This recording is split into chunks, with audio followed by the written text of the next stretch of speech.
नमस्कार मित्रों, आप सभी का स्वागत है हमारे YouTube चैनल के अंदर गुरु दत्तात्रेय में। तो आज हम बात करेंगे कि तंत्र क्या है, तंत्र किस प्रकार कार्य करता है और तंत्र की परिभाषा क्या है। यदि वीडियो अच्छा लगता है तो लाइक करिए, शेयर करिए और इसी प्रकार के ज्ञानवर्धक वीडियो देखना चाहते हैं तो इस चैनल को सब्सक्राइब करें। तो तंत्र का अर्थ क्या है, तंत्र की परिभाषा क्या है, तंत्र किस प्रकार कार्य करता है। तंत्र का यदि शाब्दिक अर्थ देखा जाए, शाब्दिक अर्थ की बात कर रहा हूँ, ठीक है। तो तंत्र का शाब्दिक अर्थ ये है कि तन के द्वारा की जाने वाली प्रक्रिया यानी कि तंत्र, तन के द्वारा की जाने वाली प्रक्रिया यानी कि तंत्र। अब तंत्र में महत्वपूर्ण बातें क्या होती है वो मैं बता देता हूँ। तंत्र प्रयोग यदि आपको सफल करना है तो उसके मतलब में पहला सिद्धांत ये होता है कि आपका जो मन है और जो तन है वो समरूप करना है आपको सबसे पहले, और मन को प्रयोग के अंदर एकाग्र करके बाद में प्रयोग किया जाता है तो तंत्र प्रयोग सफल होता है।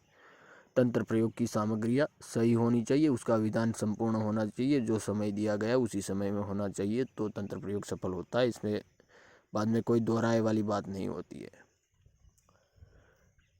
अब तंत्र कार्य किस प्रकार करता है। तंत्र एक भौगोलिक प्रक्रिया है जो शरीर के द्वारा यानी कि तन के द्वारा भौगोलिक रूप से की जाती है, उसको तंत्र कहा जाता है। उसमें मन की एकाग्रता महत्वपूर्ण होती है। तंत्र की पद्धतियाँ, तंत्र की जो पद्धतियाँ होती है वही उसको सफल बनाने में सहाय रूप होती है। तो तंत्र प्रयोग में जब किसी भी प्रकार का प्रयोग किया जाता है तब उसकी पूर्ण सामग्री, उसका पूर्ण विधान आपके पास होना जरूरी है। कई तंत्र प्रयोगों के अंदर मंत्र का प्रयोग किया जाता है और कई तंत्र प्रयोगों के अंदर मंत्र का प्रयोग नहीं होता, मात्र टोने टोटके होते हैं। यदि आप तंत्र सीखना चाहते हैं तो आपको तंत्र के सिद्धांतों के बारे में जानना बहुत ही आवश्यक है। तंत्र के सिद्धांत, जो मैंने अभी एक सिद्धांत बताया आपको कि तंत्र में तन के द्वारा की जाने वाली भौगोलिक प्रक्रिया के साथ उसमें मन एकाग्र होना जरूरी होता है, वरना तंत्र प्रयोग फेल हो जाता है। तंत्र का विधान पूर्ण होना चाहिए, तंत्र करने की विधि यानी कि पद्धति जो होती है वो सही होनी चाहिए, और जो उसका समय होता है कि तंत्र प्रयोग कब करना है वो भी बहुत महत्वपूर्ण भूमिका भजवता है, जो कि तंत्र प्रयोग के अंदर। तो तंत्र प्रयोग कार्य किस प्रकार करता है।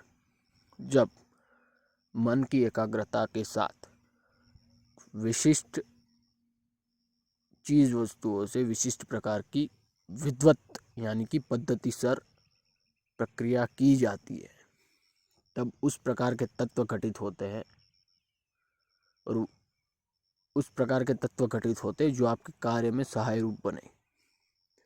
वो जो तत्व होते हैं वो आपके मन की एकाग्रता के यानी कि मन के अंदर चल रहे भाव के ऊपर चलते हैं। यानी कि तंत्र प्रयोग मानी कि वशीकरण का है, आपने उस तंत्र प्रयोग को किया, ठीक है, पर आपका मन उसके ऊपर एकाग्र नहीं है तो वो तंत्र प्रयोग फेल हो जाएगा, वो कार्य नहीं करेगा। मानी कि आपने अब तंत्र प्रयोग सफल किस प्रकार, मन को किस प्रकार एकाग्र किया जाता है तंत्र प्रयोगों में। तो मन को इस प्रकार एकाग्र किया जाता है कि जब आप तंत्र प्रयोग कर रहे हो तो आपको पता होना चाहिए कि आपका संकल्प क्या है, कि किस के लिए, किस प्रक्रिया के लिए, किसको वशीकरण करने के लिए आप तंत्र प्रयोग कर रहे हैं। मात्र मैं उदाहरण के रूप के लिए वशीकरण बोल रहा हूँ, वरना तंत्र प्रयोग कई सारी मतलब में क्रियाओं के लिए हो सकते हैं। तो आपके अंदर दृढ़ संकल्प होना चाहिए कि इस कार्य के लिए मैं यह तंत्र प्रयोग कर रहा हूँ, और मन एकाग्र करके उस तंत्र प्रयोग को किया जाता है तो तंत्र प्रयोग सफल होता है। ये तंत्र प्रयोग का ये सिद्धांत है। तो आपको आशा रखता हूँ कि ये तंत्र की कुछ सिद्धांतिक बातें और मतलब तंत्र की परिभाषा आपको समझ में आई होगी। तंत्र प्रयोग कई सारी प्रक्रियाओं तक कई सारे कर्मों के लिए किया जाता है, जो षट कर्म होते हैं, मारण, मोहन, वशीकरण, उच्चाटन, स्तंभन, विद्वेषण। इसके लिए भी तंत्र प्रयोगों का उपयोग किया जाता है। कई सारे तंत्र प्रयोग ऐसे होते हैं जिसमें मंत्रों का प्रयोग किया जाता है और कई सारे ऐसे होते हैं जिसमें मंत्र का प्रयोग नहीं किया जाता है। अगला वीडियो मंत्रों के ऊपर होगा। मंत्र के कितने प्रकार है, संकल्प पे मंत्र किस प्रकार कार्य करते हैं, मंत्रों के जाप के द्वारा किस प्रकार सिद्धियां बनती है, किस प्रकार आकर्षित होती है, किस प्रकार मंत्र कार्य करते हैं, इसके बारे में हम अगली वीडियो में बात करेंगे। तो ये वीडियो अच्छा लगा हो तो लाइक शेयर सब्सक्राइब करिए और ना लगा हो तो डिसलाइक करिए, कोई दिक्कत वाली बात नहीं। और यदि अच्छा लगा और कोई आपकी राय हो तो कमेंट बॉक्स में ज़रूर बताएं।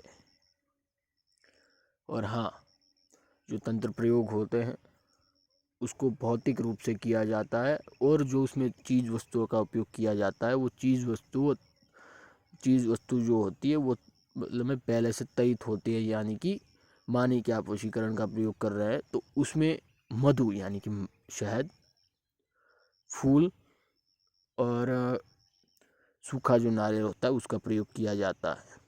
तो ये उदाहरण के रूप में मैं बता रहा हूँ, ये तंत्र प्रयोग में सिखा नहीं रहा हूँ, पर तंत्र प्रयोग की परिभाषा जो होती है वो मैं समझा रहा हूँ किस प्रकार कार्य करते हैं, उसमें सामग्रियों का क्या महत्व होता है। सामग्री तत्व खड़ा करती है जो आपके कार्य में सहाय रूप बनती है। आपको वशीकरण करना है तो उसके लिए जो महत्वपूर्ण तत्व होते हैं वो तत्व तंत्र प्रयोगों के द्वारा उत्पन्न होते हैं। वो वही जो तत्व होते हैं, जो उसकी ऊर्जा होती है वही आपका कार्य करती है। और ये जो तंत्र प्रयोग के द्वारा जो ऊर्जा उत्पन्न होती है वो आपके मन के द्वारा नियंत्रित होती है। समझ रहे हैं ना मैं क्या बता रहा हूँ।